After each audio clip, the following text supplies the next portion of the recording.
special song. "May I have your attention, please?" Sebastian called. The crab tapped his baton on a podium.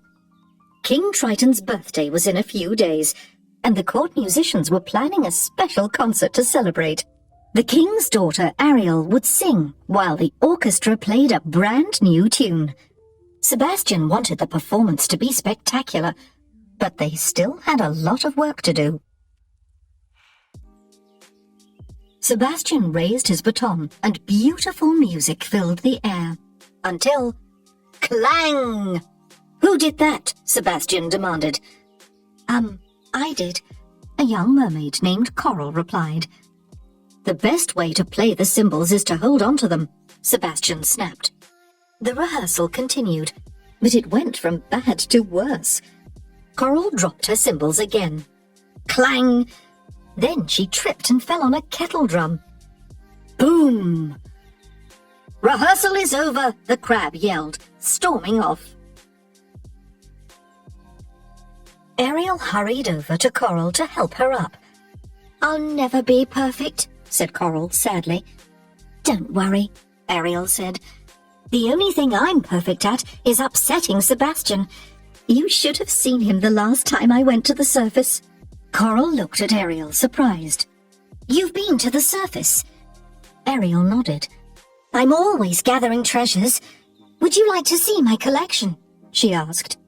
"I'd love to," Coral exclaimed. "Then let's go," Ariel said. Ariel took Coral to her grotto, where they met Flounder the fish. "Where did you find all of this?" asked Coral, as she examined a strand of pearls. Ariel told her that she'd found most of it in sunken ships. Coral couldn't believe that Ariel had been in a sunken ship. "Weren't you scared?" she asked. "Of course not. Were you, Flounder?"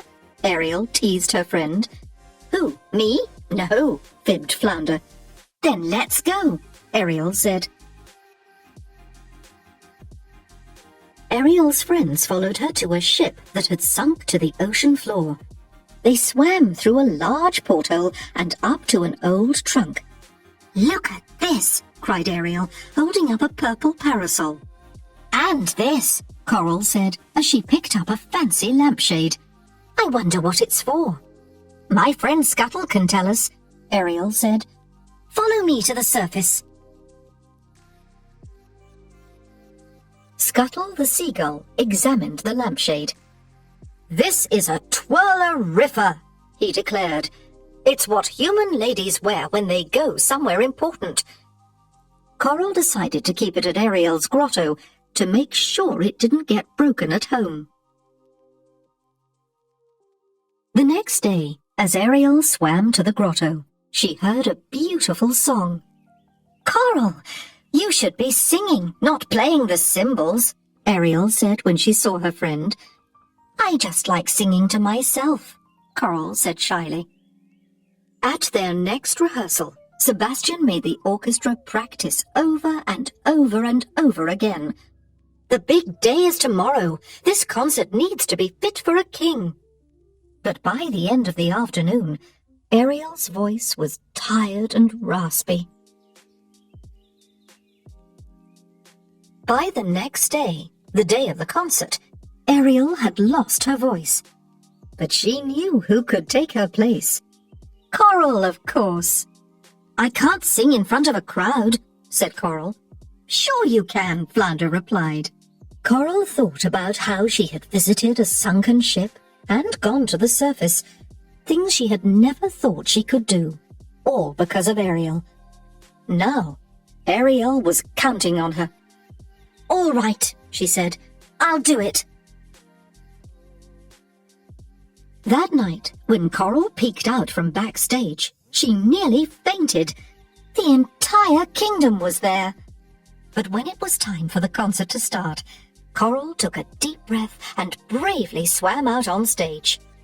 In the beginning, Coral sang softly, but as she went on, her voice got louder. Before she knew it, the concert was over. The audience clapped and cheered.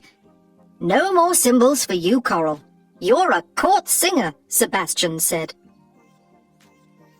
After the show, Ariel went to congratulate her friend. She found Coral with her brothers and sisters.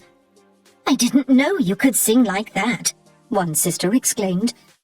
No one would have, replied Coral, if Ariel hadn't believed in me.